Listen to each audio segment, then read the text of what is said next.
Hello. Good afternoon. Welcome to the last panel of the day. My name is Adrian Blackwell, and I'm an assistant professor at the University of Waterloo of Architecture. The final panel is called Deviation, Alternative Economies, and I think it's also about alternative institutions. It's about alternate, autonomous, and informal approaches which skirt the commercial activity of the art market, avoid the structure of mainstream artistic and academic institutions, and invent creative means for circulating contemporary art and discourse, and produce alternative means of valorizing or valorization than simply money. So we have three groups of presenters. The first group is Suzanne Carte and Su-Ying who are co-curators of Under New Management in Toronto.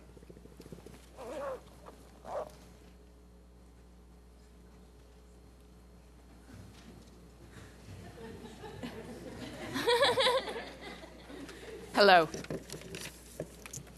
Is that our slideshow? Yes. Okay. Under New Management is an independent curatorial project that grew out of institutional experience. Suzanne and I were both working at a regional public gallery that hired Suzanne to be the programmer, and the director's goal was to expand our audiences and increase viewership within specific age groups and ethnic groups and make the program self-sustainable and a revenue stream.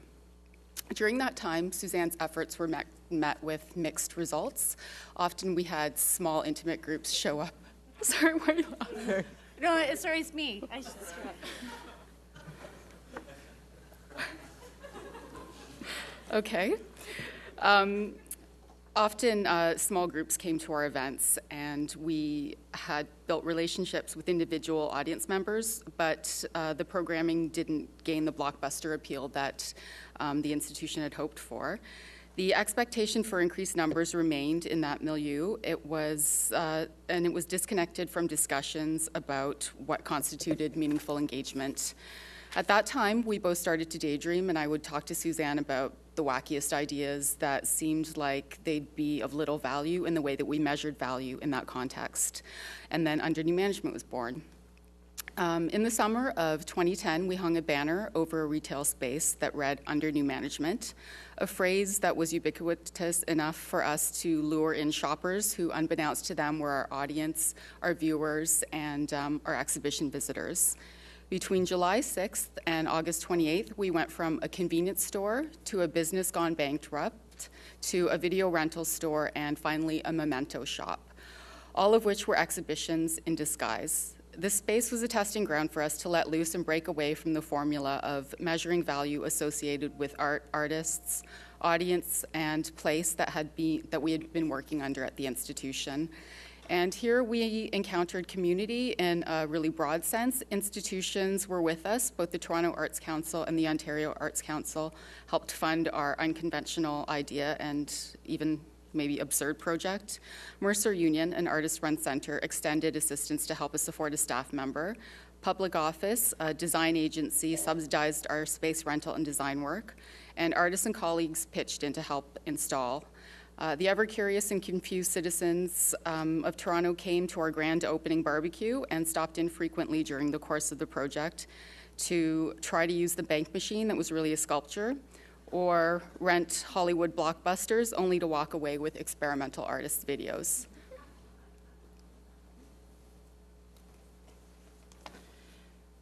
So we decided to take one of them on the road. So I'm going to specifically talk about the video store. So from taking Barbara's lead in regards to having these mega forms, we decided to go as micro as possible.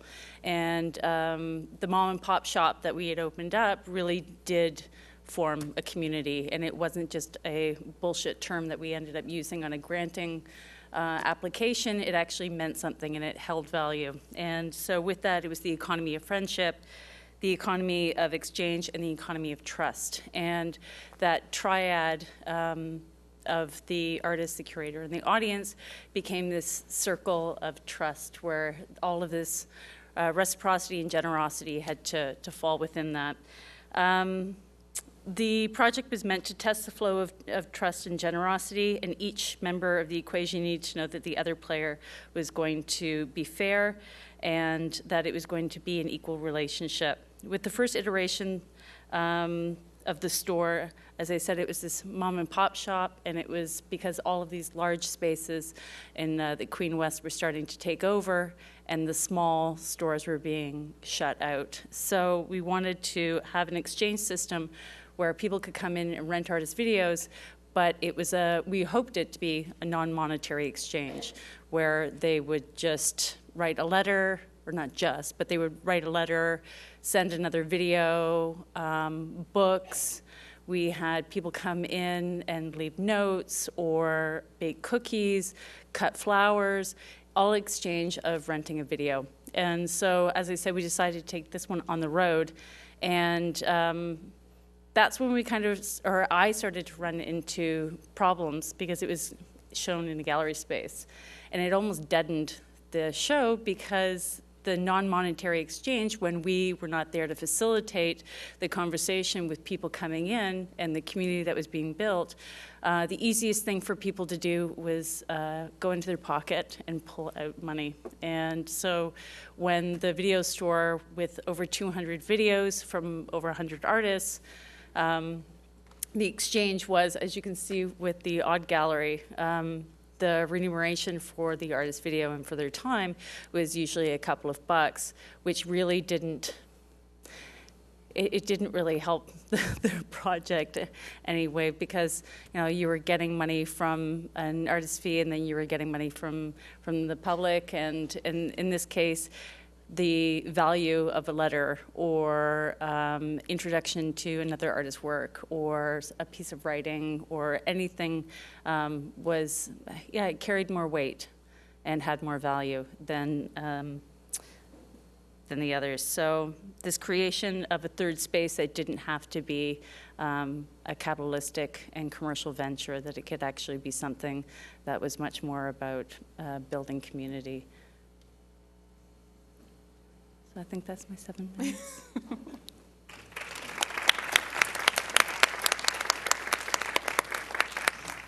Thanks, Su-Ying and Suzanne. Our next speakers are Deirdre Logue and Allyson Mitchell, who are co-directors of the Feminist Art Gallery in Toronto. Hi, this person on my left is the beautiful Deirdre Logue. And I am Allyson Mitchell. You may have seen me a few moments earlier when I was trying to help our friend Francois here take a picture. I was not trying to take a selfie. I really thought it'd be cool for you to have you all. And then I saw this middle-aged woman sneaking into the frame, and I was really surprised to see that it was me. I can make a picture if you want. So, Deirdre and I today are going to speak to you about alternative economies and community through a piece of art. So if we turn down the lights and turn up the sound, we're about to show you a feminist rock video that we made about our 3-year art project, FAG, Feminist Art Gallery. Rather than being only affected by the ecologies of our art scene, we wanted to create our own affect. So let's see how we did, and we'll talk to you in the break. This video is exactly 5 minutes long.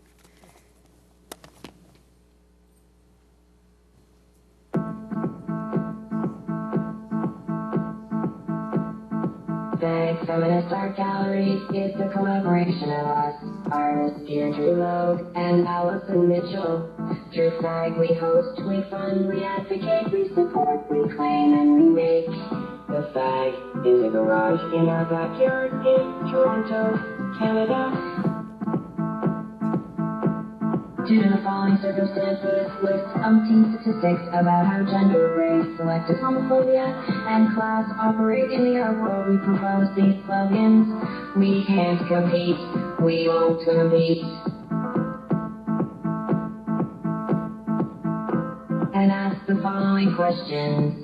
Why would you want to be a winner in this hierarchical structure? And how do we both resist and reconcile our participation in this oppressive system of institutions, commerce, pain, and vocation. FAG is focused on a diverse community of individuals.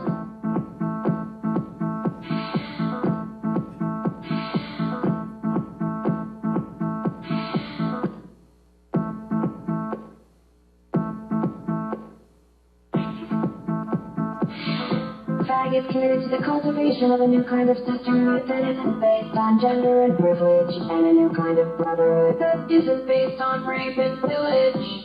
Can't won't is an acknowledgement of the dilemmas of feminist and queer cultural participation. We can't keep up, we won't keep down.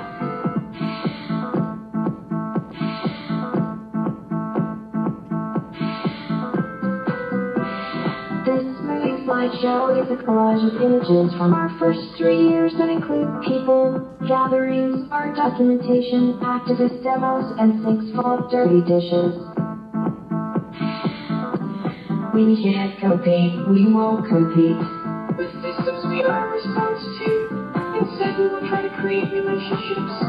Thanks to the hundreds of activists, we are well aware of the real barriers created by white, male-centric nepotism. The name FAG was landed on as an irresistible acronym.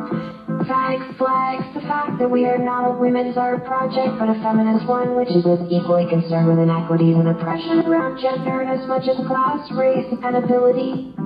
FAG is feminist in its resistance and in its insistence on closing the gaps between studio, gallery, art, activism, sociality, and home. We can't keep up, we won't keep down. Instead, we will collaborate, nurture, cultivate, feed, enable. When you move beyond the singular, we move together, beyond the individual, and into the accumulative, into the collective. At the end of every event, party potluck, angry letter writing frenzy, free schooling, cat petting, backyard screening, directed reading, protest sign making, incantation, herbal tea and gluten-free muffin top artist top. We ask that you make and leave your name tag with FAG.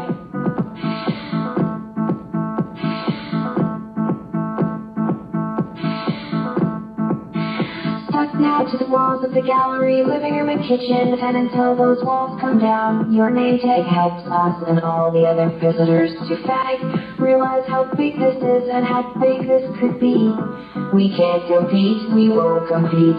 We can't keep up, we won't keep down. In an art system geared towards making a few privileged art stars in its everyday exclusions. At FAG, we tell each other about the people who matter to us. At FAG, we build a community not restricted by money, geography, or proximity. At FAG, we create a feminist and queer critical mass that's ready to push against the gallery walls to make them bend further and farther and faster. When you move beyond the singular, we move together beyond the individual and then into the accumulative, into the collective, in solidarity. Push against the gallery walls to make them bend further and farther and faster. When you move beyond the singular, we move together beyond the individual and into the collective, in solidarity.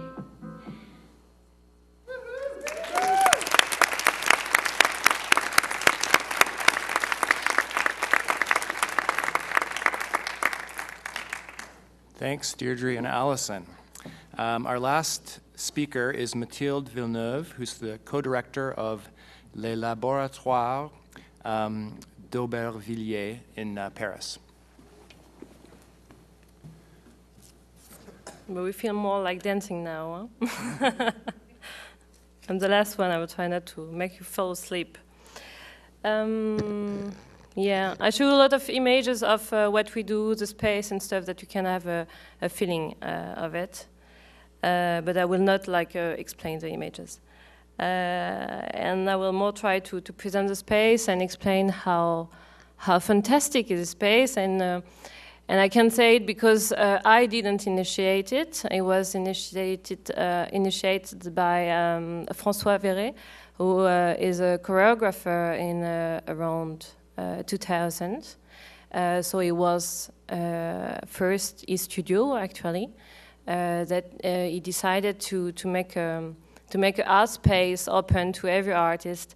And it was supported by, at that time, the mayor, the communist mayor of Aubervilliers, a famous one, Jacques Ralit, who really supported and makes this happen. And what happened, it was a space dedicated to research. And at that time, it was not that current to have a space dedicated to research and to give people, artists money and time to do their own research and to produce their project.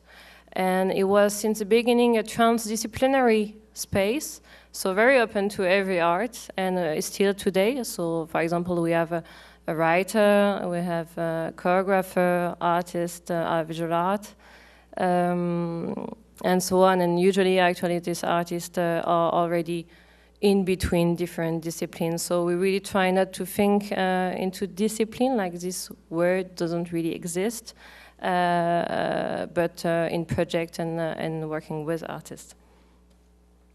I have to say that this place is in Aubervilliers, so that's in the suburb of Paris, but very close, like touched Paris in the north.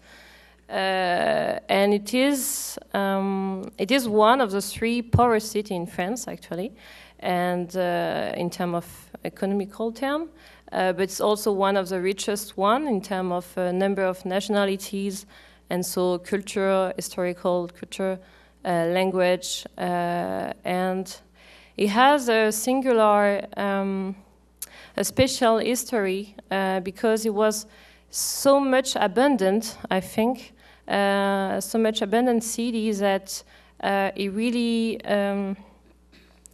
built itself. I used to hear that it was built with the ruins of Paris, like with the stones of the de-built building of Paris. And it's quite a nice image because it's really that. I mean, it's something that, have this energy also of rebuilding all the time. And a lot of association and organization, big solidarity between people in this city that is very important for us because we work all the time with them. And it is, the space is in a disused industrial industry, as you can see. Yes. And so we welcome artists for quite a long time residency. And actually, I can say that the structure of it doesn't really exist, but it's always shaped around the project of the artist we welcome. And so every time we welcome an artist, we think with him how much time he will need, how much money he will need, with who he wants to work with, and we really try to shape and adapt our structure according to the project, to make it happen and to make it to embody it and to connect. I think our role of institution is really how to connect to make the connection and to settle a situation, like art as a situation, really. And it has this story, the Laboratoire d'Aubervilliers, of being a play that is really concerned by the context and where it is. This social, economical, geographical context. And so all the artists we invite to come and work with us have this attention in their work of, largest realities. They don't really work, their work are not closed in an art world that will not be connected to the real life, let's say. And so we will accompany them to make as much as we can this connection and think always the porosity between inside and outside of the institution.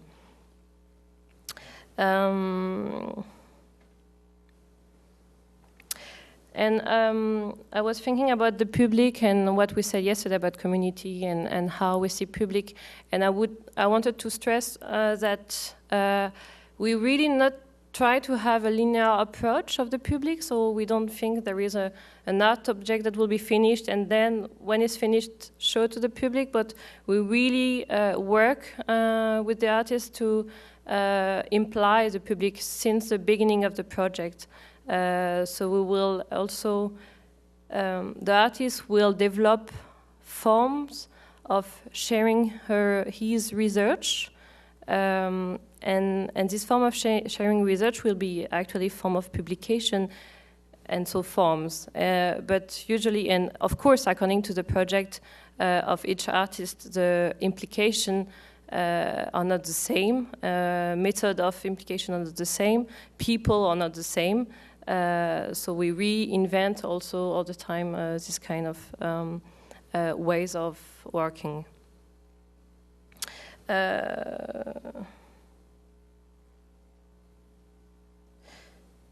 Yeah. So what I can say a few words about what we do. For example, we also there are some projects like illegal cinema, for example, that was organized by Marta Popivoda.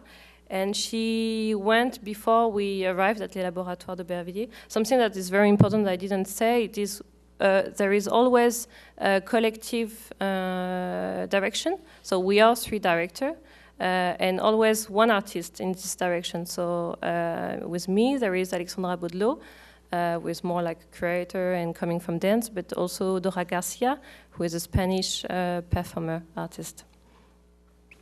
And Marta Popivoda, when she was invited in 2010 with TKH collective, she decided to organize this illegal cinema that was built on proposition that anybody can propose program film that was every week in the Laboratoire de Aubervilliers.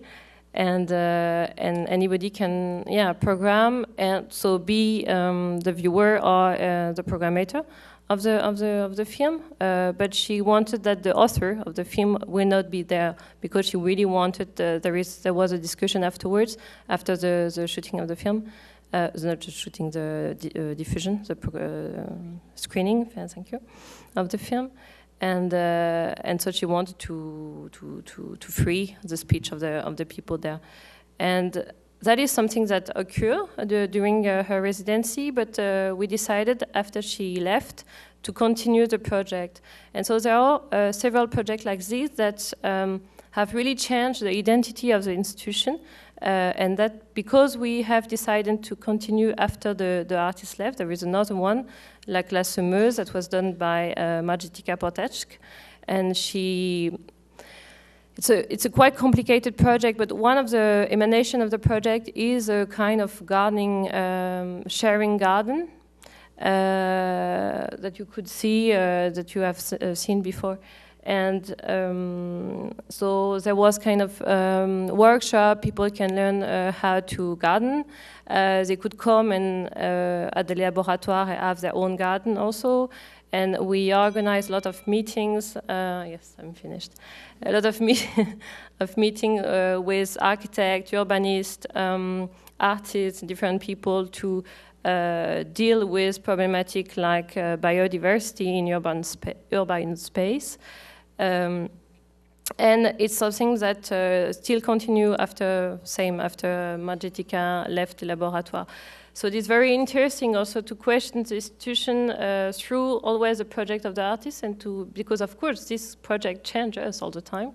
And this is something like there is a big kind of ethic also at the Laboratoire, that how we always like there is kind of a horizontal and very collective way of running the space and working together. And there is, I think, no one decision that is not taken collectively, really. And so I guess it's important to be always in movement and not be satisfied of any comfortable situation. And that is something that comes from the project of the artist, I think. Yeah, thank you.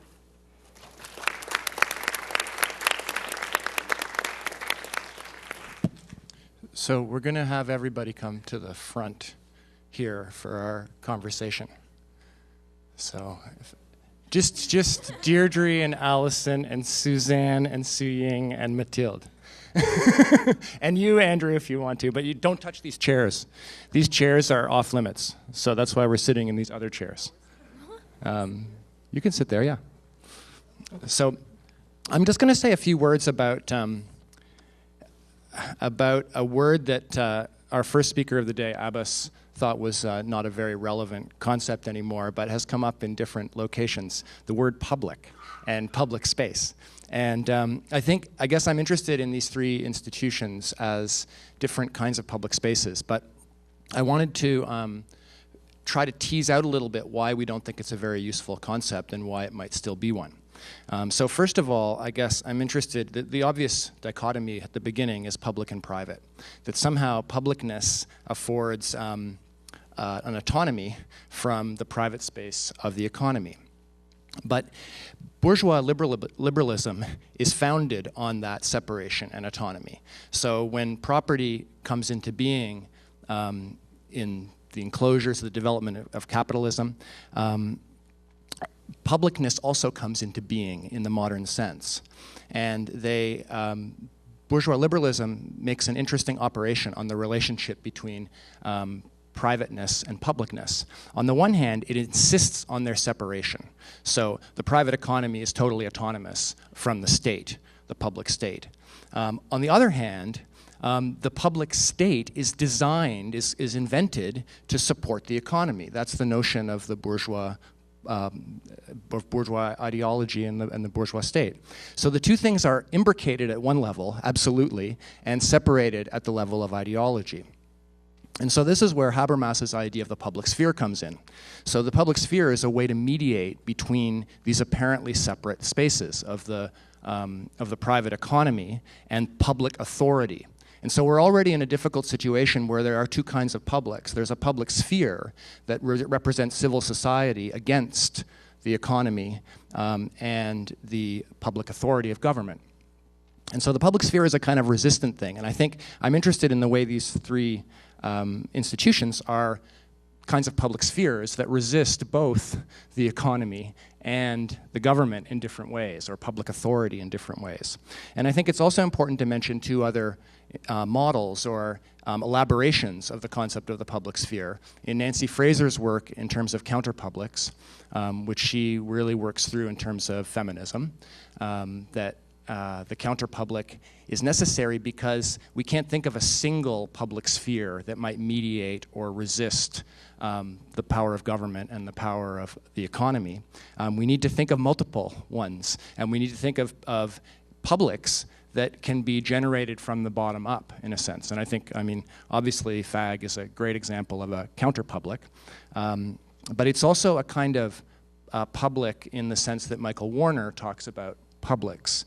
And he theorizes his notion of publics based on queer culture and the kinds of, not necessarily resistant, but joyful kinds of just simple poetic world making, he says. And I think there's a lot of poetic world making in these projects as well. So it seems to me that what we have these kinds of counterpublics and publics that are opposed to both the state and the market here.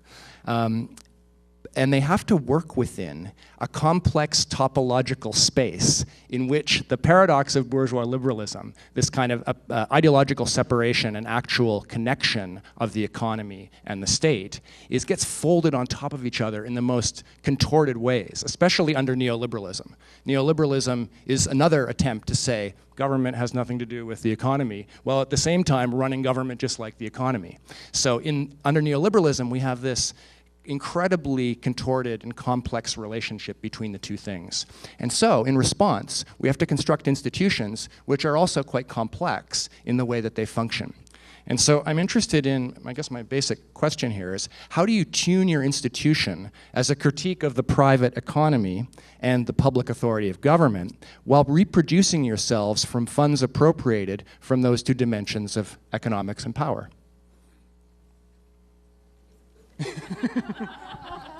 anyone? Yeah. First off, I just wanted to say that Michael Warner, writing about sex publics, when he first began writing about that, was writing with Lauren Berlant, the two of them together, just to make sure that she gets inserted there as a theorist as well today, because we haven't heard about very many female theorists in our references today. Well, one of the things that we do with FAG is that we operate through what we call a matronage program. So we call ourselves a public gallery that's privately owned and funded by public funds, but privately donated. And we wouldn't be able to run this gallery either if it weren't for us being able to own this private property together, so we can do relatively what we want within the parameters of what our neighbors will tolerate. Which isn't very much, by the way. Well, one of them, one person. And so we are intentionally trying to avoid becoming institutionalized in the way where we would be applying for public funds for grants. Not to say that we won't ever do that, but we also have been partnering in the last year a lot with institutions. And so what happens then is the institution becomes a matron of the Feminist Art Gallery. So it's a way of appropriating that funding and redistributing it in the community. So for example, a public gallery, Harbourfront Centre, Access Gallery in Vancouver, asked us to have an exhibition. And so we said, okay, we'll have an exhibition, but we really want this. We want the space for 6 weeks. We want to give 6 emerging feminist artists their solo exhibitions, first solo exhibitions. They need to be paid a solo exhibition fee, all the public programming that would happen around that. So that's a way that we redistribute. Do you want to say anything about that? No? Okay.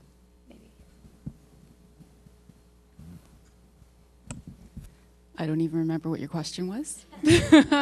I'll just respond to some of the things that you said. I'm just thinking about our project, and I mean, I'm not even sure that Suzanne and I have really even evaluated it. Thinking about the idea of resistance, I'm not sure what we did was any kind of resistance. Is masquerading as a commercial venture and as a retail operation a form of resistance? I'm not sure it is.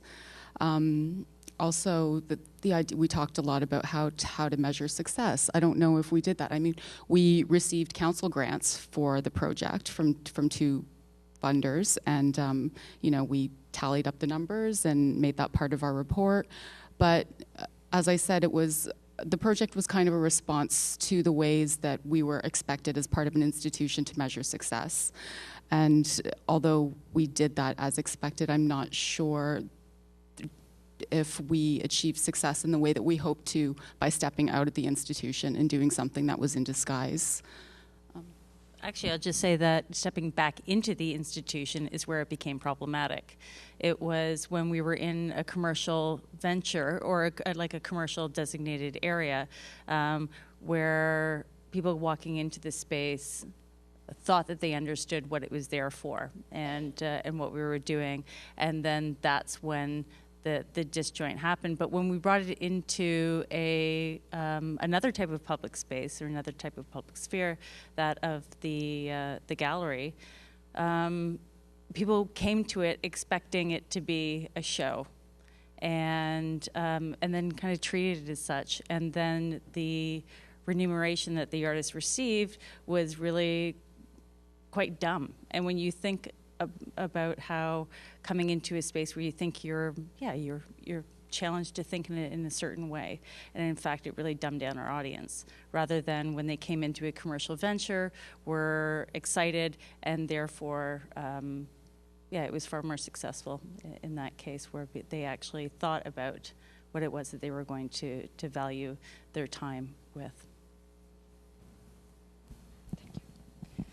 Maybe I give just bit information, like concrete information about the structure.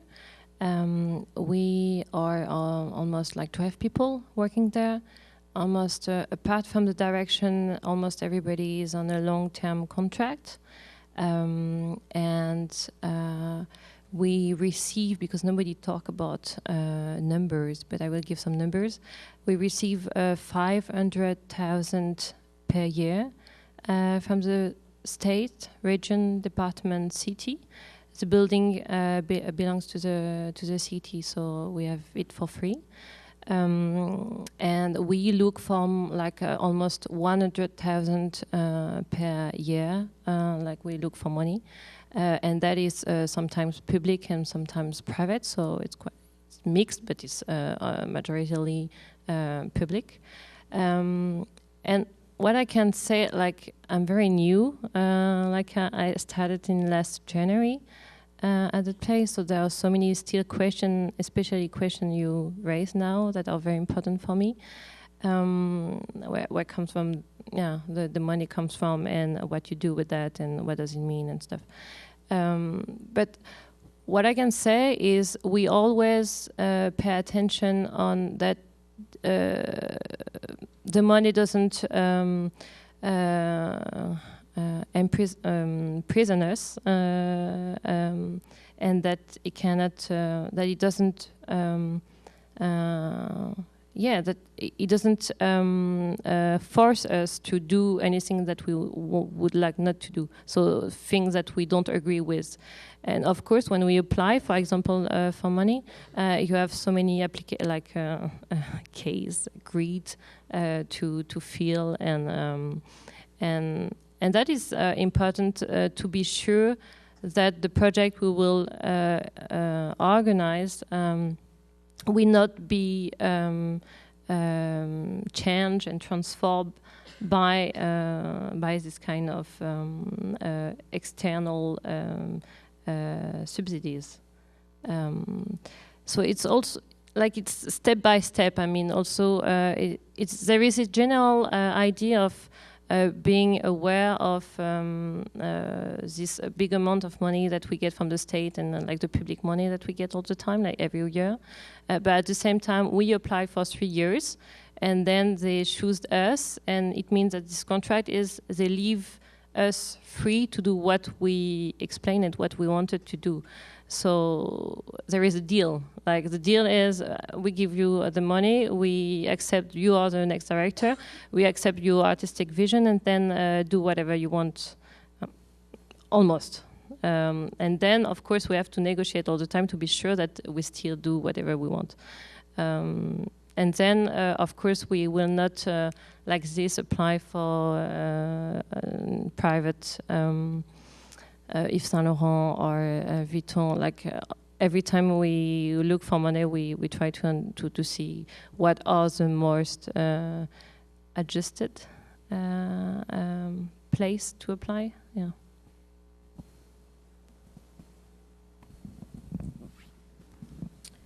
I didn't mean to focus the question so much on the economic dimension. I thought it was very interesting to hear that, but I also thought I think that each of you has a very interesting form. Maybe resistance was too strong a word or something, but autonomy. And I think in under new management, one of the things I like is the name of the institution and the way it problematizes both labor in retail and also the city and the transformation of the city. So the kind of inhabitation of these stores that go out of business or change, I think there's a kind of form in it which is interesting in the way that it addresses some of the questions that I was trying to raise at the beginning. And obviously, Mathilde, in your organization, your emphasis on horizontality is very much about a utopian form of institution which questions the politics of the existing politics. But maybe I just didn't want to leave it on a totally economic note, but we should maybe open it to the floor. Are there any questions for the? Yes, Abbas. Sorry, I don't want to monopolize time. I know there's been a lot of, so I want to just get this over with, and then we can move on. I have to defend myself because this is the second time I've been misquoted today. Something about colonization, and colonialism, and patriarchy that I didn't say. The second one was, I think you said that the public is irrelevant. Something along you just said. No, just to clarify, either I'm miscommunicating or I'm being misheard. I said it's a contested term because yesterday it was being used so generously, when I think the idea of a public is so fragmented and so particular, and the way artists try to find their audience or their public or museums try to find, it was being used in a really generous way that I thought was actually overstretching the ambitions of like getting everyone into the gallery because the public loves art or something like that, you know. And in fact, part of what I'm attempting to do was to kind of find these very intimate publics that are unpredictable, like the family who came to the house. So I think it's actually, I say it's a contested word, not because I think it's irrelevant, but because I think it's really complicated. And now we're finding a public that I don't think we know how to define even. So I mean, certain people are doing really particular work with their public, and some of us are attempting to do particular things. But I think it's something that I kind of am learning as I go along, so I refuse to define it. So just to, and thanks. Maybe, oh, and maybe?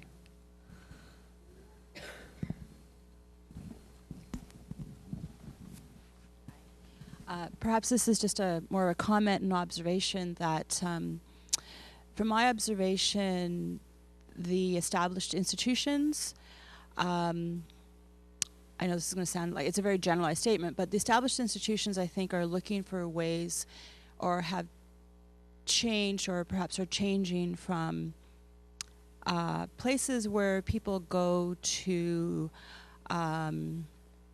learn, think, reflect, engage with objects, histories, etc., into social spaces.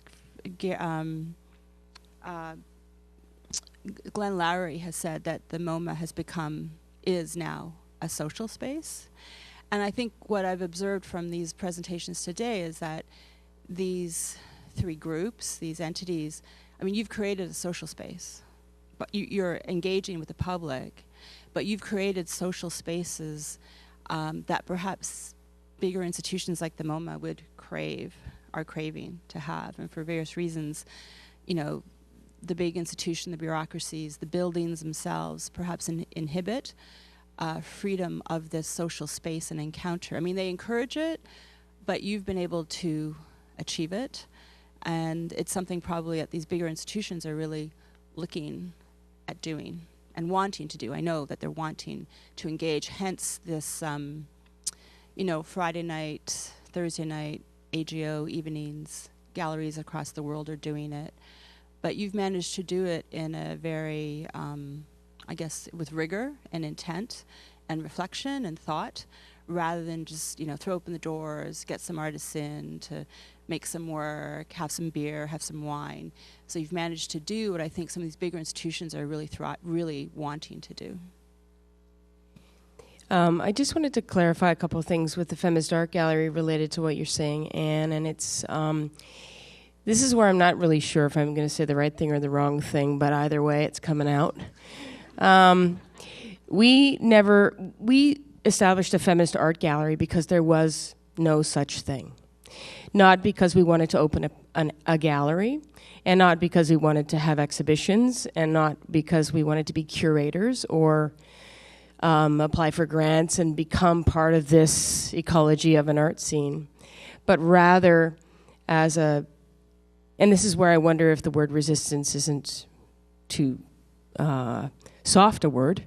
I feel like it came out of a place for us that was kind of it wasn't a response, it was a direct move to offer for ourselves, however briefly, an alternative to what we saw all around us as the institutions in Toronto and in Canada and abroad. So we wanted to do something. We weren't looking for an audience or a public. We just wanted to do something instead of nothing. And out of it has come, I think, a very mobilized, politicized, rejuvenated group, cluster, constellation of people who don't depend on the Feminist Art Gallery to do what they want to do, but instead gather momentum from something that is part of their new ecology or part of an art scene that they feel they can be a part of. So it's been an interesting day to, I mean, being a feminist art gallery gets us invited to stuff like this because we are an art gallery after all, and we can't be ignored because we're called FAG, and some people always have questions about that. But it's an interesting problem to be pulled into conversations around institutions and alternatives to institutions and publics and audiences, because it's not so much an aspiration of ours, but something is happening and we're not totally, completely and entirely sure what it is. And we like that. That's where we want to be, is in something that kind of resists by virtue of its unpredictability, but that also has explicit lines drawn in the sand. We don't want to be controlled by the public purse string. We want the average citizen to be interested and invested in art on their own terms. We are feminist, we are queer, we are very politicized in that way. So, you know, we really can do anything we want, even standing on the neighbor's car with a beer, like that happened that one time. And we said we were sorry, but we really can do whatever we want. And that's an incredible feeling, for once, sort of. And within our relative privilege, some which was given to us and some which we worked hard for in terms of cultural capital, we decided to put our money where our mouths are, too. So while we are funded by a matronage program, we're mostly funded by mine and Deirdre's time, our line of credit, and so on. But maybe somebody else would like to say something about the comment. About sociality. I actually feel like people were terrified to be social in that space. We opened it up with a barbecue, and where we were located on Gorval was right beside Trinity Bellwoods Park, a big park, and for our French guests, we can't drink in public here. And the small parkette is started to become this little drinker's haven, which is fantastic. And people then would come across the street, and there would be this big barbecue, and we had balloons, so it actually looked like a kind of tacky shop opening. And people would not accept free food and free drinks because there was something that we wanted from them. And what was it? They didn't know. And they wouldn't walk in, and there was this barrier. As soon as we started offering things for free, people were terrified. Yeah.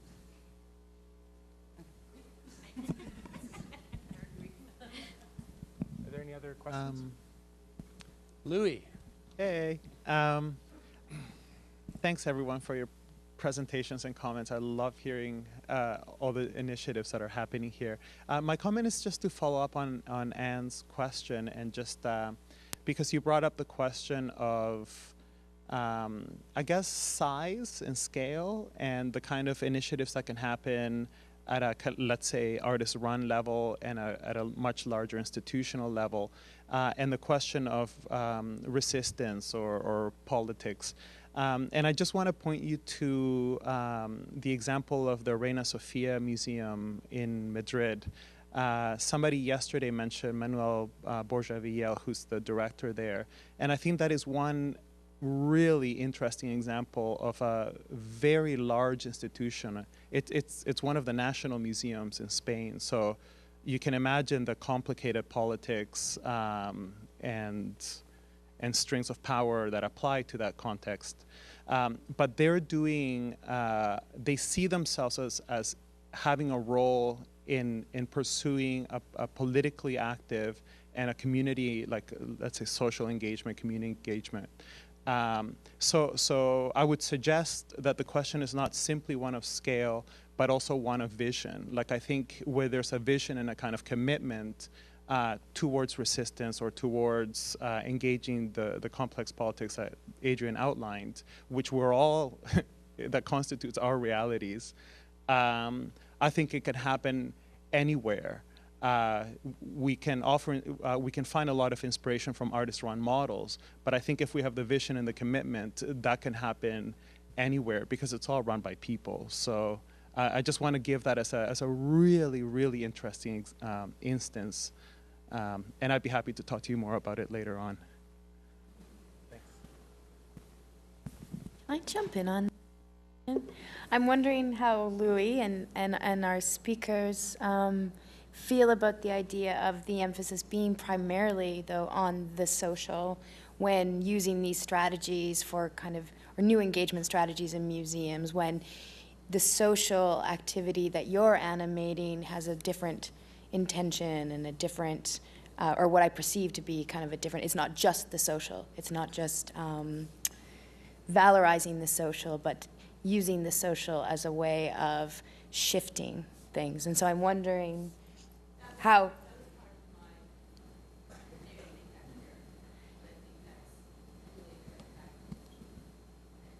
So what is that relationship between kind of the smaller artist-run initiatives and the larger institutions sharing borrowing strategies when sometimes they're reacting to each other?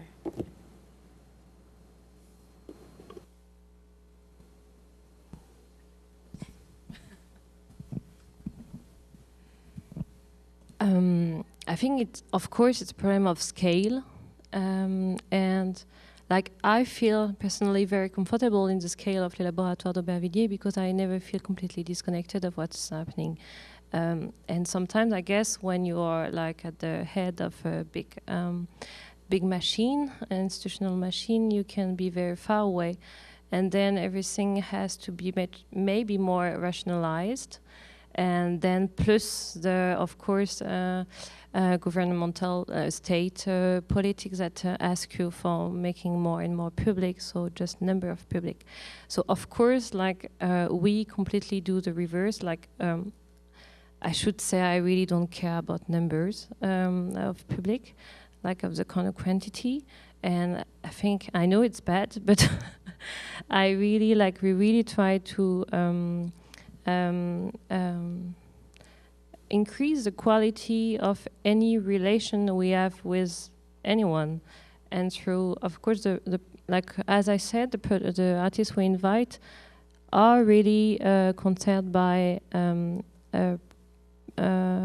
collective production and collaboration, and so the projects they will propose will be to create zone of common interest that will be like the core of, but in a very different way, and then it will produce very different forms and stuff, but that will be like the main aspect. So yeah, this is what I can say. Like we don't have, for example, we don't think of strategy of mediation, like we don't have any mediator, and we are against really that, for example. Nobody is doing the mediation, and we don't have actually a lot of exhibition. It depends on the project, and sometimes there is nothing to see at the Laboratoire. Quite often, actually, and we will. It will depend on the will of the and the evolution of the project of the artist that will finally become a book, or a live performance, or an exhibition, or anything. So. All this question of strategy of a public are completely approached in a different way in the scale of a place where I work.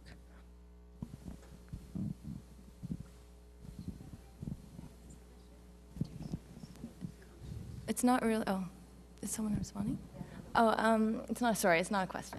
I'm just having trouble with when we're talking about public space and the social, or like the idea of how do we get people in or filling space, as if these bodies exist as like before coming into those spaces as like determined.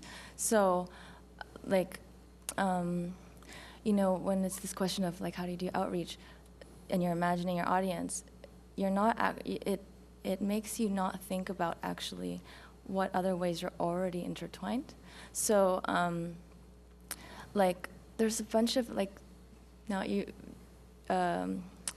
Allyson reminded me that there's actually a lot of different kinds of feminist and feminist academic and like activist methodologies that I've been inspired by, and so one would be the method of intersectional theory and action and research, which is instead of doing research from the position of, let's say, you have the institution and then you have your topic or you have your constituency, you actually do research on what's the matrix of powers that of race, class, like it can be any, it's what you also decide on thinking what's important for what you're doing. And then from there, the idea is that you'd start from that node of cross sections, and then you'd sort of see who's around it and what structures bring that thing into being. And all of a sudden, your relations get constructed just from seeing where those connections are. It's not like relations just happen, or they do, but there's more happening than we think of as just being in a space and enjoying ourselves, which is great too. But I think there's other research and there's another term, Brache Echtinger, it's an artist and feminist theorist who has this idea of the matrixio. So it's actually, she brings the etymology of maternal, but also the matrix as well, into thinking how can we weave ourselves in different ways. So instead of we're not relating yet, we are relating in some way. We don't know yet, maybe, if we haven't been paying attention.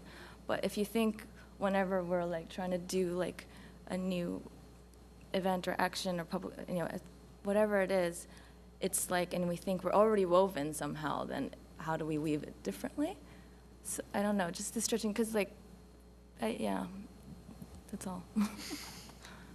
Well, and some of the things that we've tried with FAG so far in approaching a kind of intersectional practice of curating and organizing is to do a kind of a practice-based research where open. It's a kind of an experiment in radical openness where it's about opening the private space of our home, but it's also about opening the politics, opening our hearts, opening as much as we can to allow for something to happen that we don't know what it's going to be by giving an artist who hasn't had an exhibition before, who hasn't applied with a proposal, so we know what they're going to do on the walls or in the space, and working with them to see what happens when they can kind of take over the space and do what they want as a voice that's often not heard.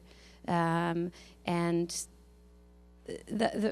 what we find is that brings to us communities of people to come to the gallery or experience the gallery who we couldn't have hired a public relations person to figure out how to access those communities and send out the right emails to the right organizations and advertise in the right publications and that kind of thing. It's through a kind of a radical word of mouth system.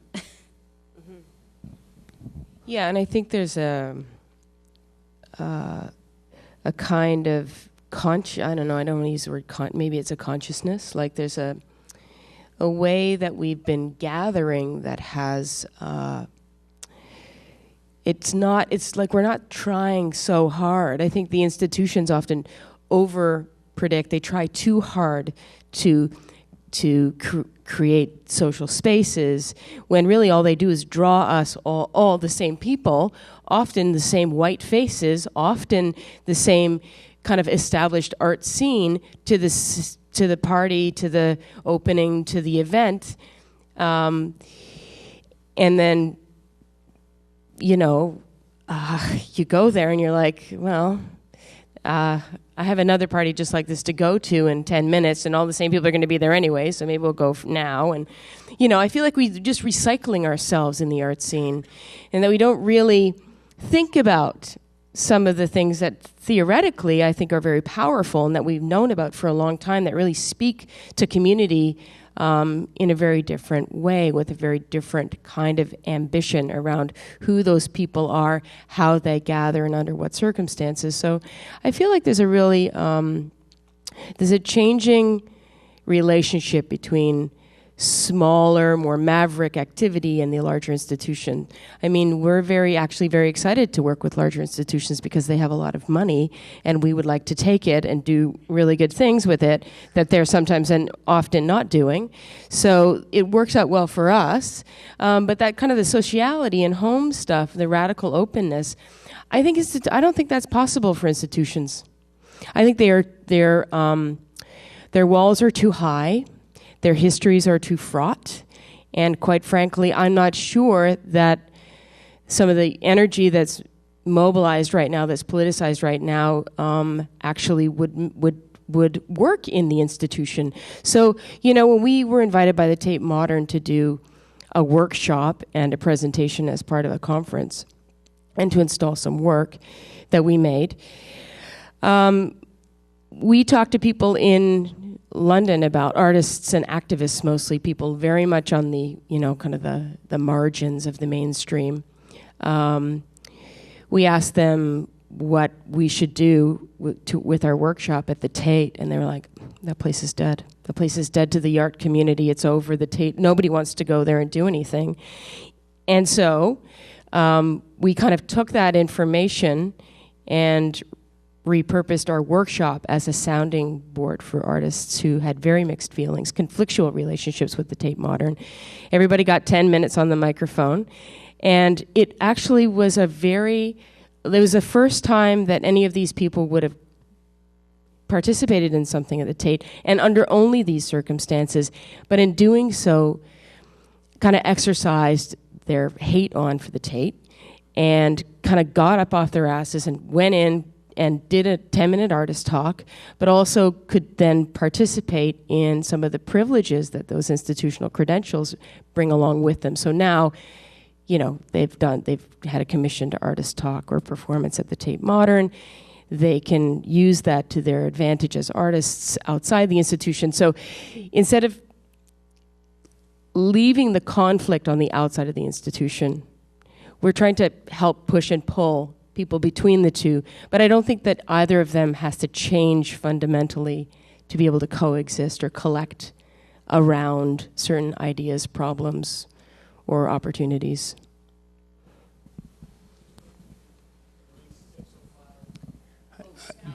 You know what, Paula Fletcher, House Report 30, I think we've heard quite enough from you. Okay. All those institutions stole our time anyway. So thanks, Mathilde, Suzanne, Su-Ying, Allyson, and Deirdre. And I guess maybe Christine or Claire has a last word. Yeah. Thank you, Adrian, Allyson, Deirdre, Su-Ying, Suzanne, and Mathilde.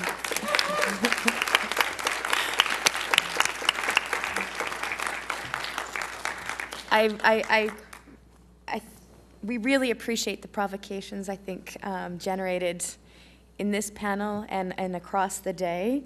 We'll speak very briefly because we have used our time today, but I wanted to start our closing remarks by saying that we hope this isn't actually the end, so maybe we're not closing, but reopening something that was initiated over the past 2 years. So while the symposium concludes the Paris-Toronto project, which again, I just want to congratulate Claire, it is also, right? Amazing. Claire comes with a team too, so let's be congratulatory to the team. I think while this symposium concludes the Paris-Toronto project, it's this beginning, we hope, of a continued cross-pollination between Paris and Toronto, between France and Canada. Maybe it doesn't have to be specific to cities, because the Institut Français is encouraging us to cross-pollinate. I also just wanted to acknowledge, I think a number of you did pick up a copy of our fall issue of Canadian Art magazine, where Rick Rhodes and the editors of Canadian Art put a lot of effort into pulling content from the Paris-Toronto project into the pages of Canadian Art, which its mandate is to focus on Canadian art, but always has an eye on the global. And I think this special section has been very important to the project, but also just very important to kind of developing and sustaining that dialogue between Paris and Toronto, which we've been doing here today as well. So I wanted to actually call your attention to the very back page, the backstory authored by Claire Lamont, where she concludes it by repeating a question asked of her by Torontonians for a year, which is, will there be a Toronto series in Paris? Will there be a Toronto series in Paris? This is the question maybe we're going to leave in part with our Paris guests. But I think that, sorry, was that a bit too forceful? No. Will there be a Toronto series in Paris? I think what the series has done and what the symposium has done is what the series has done is played host to many Paris-based artists, curators, writers, and collectives, and it's been extraordinary for us as a Toronto artist and a community to engage with the work, some of the work that's being produced and thought and circulated by, I keep calling you Parisians, isn't that terrible? By our Paris-based guests over the past 10 months. And so I think it's been particularly interesting today for our Toronto speakers to maybe share and to give back and to respond to some of the work that we've been exposed to, and for us to begin to look at or map or exchange some of the affinities and the differences between the two art scenes, because we're learning that the different state structures, the different economic systems, the different histories of sociality, of class, of race, very much help determine an art scene, and then an art scene hopefully affects some shifts in those conditions. So I'm wondering if anybody wanted to comment on, Claire. Claire wonders. Is it okay? Yeah, it's time for that question. Okay, so thank you first very much, Christine, for your very kind words. And as you were saying, it's not just me doing things. It's a team, and it's also a really collaborative effort. So it's also because Toronto institutions, or persons have been responsive to this idea of collaborations that all of this is happening. So I think that's very important to emphasize.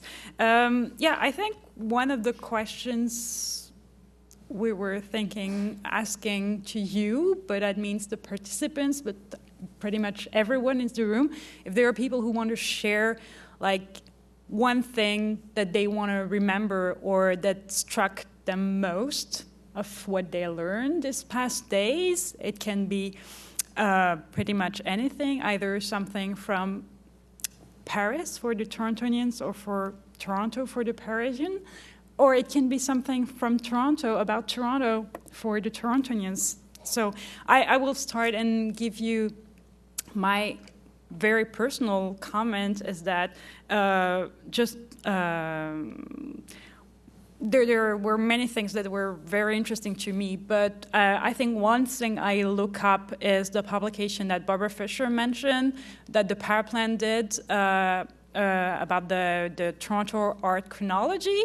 That could have been useful for me when I arrived here, and at least if I find that, maybe my successor will have that in handy. And so that was just one thing that I will take away from this session. But if some others want to share something, that would be great, I think.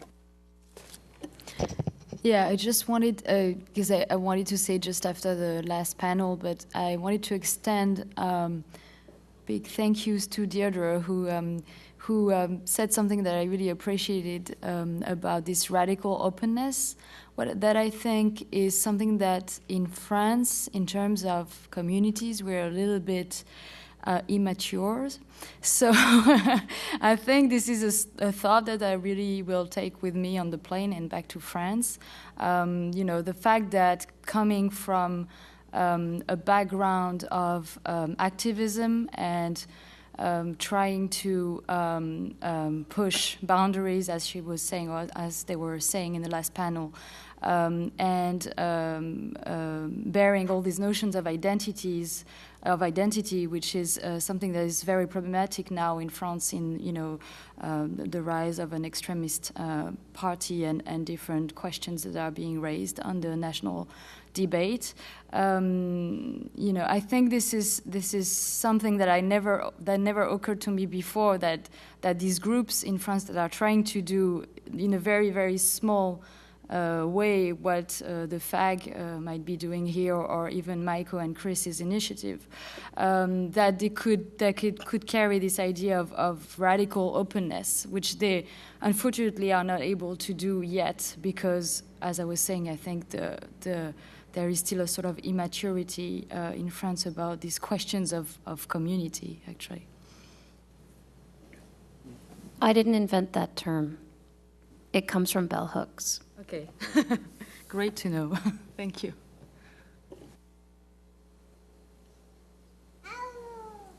Would others want to share comments, thoughts, even from the audience? It's a participatory event, so you're welcome.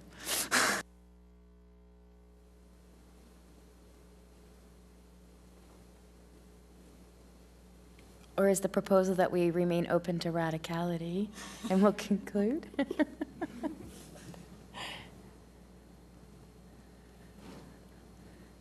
Merci, salut.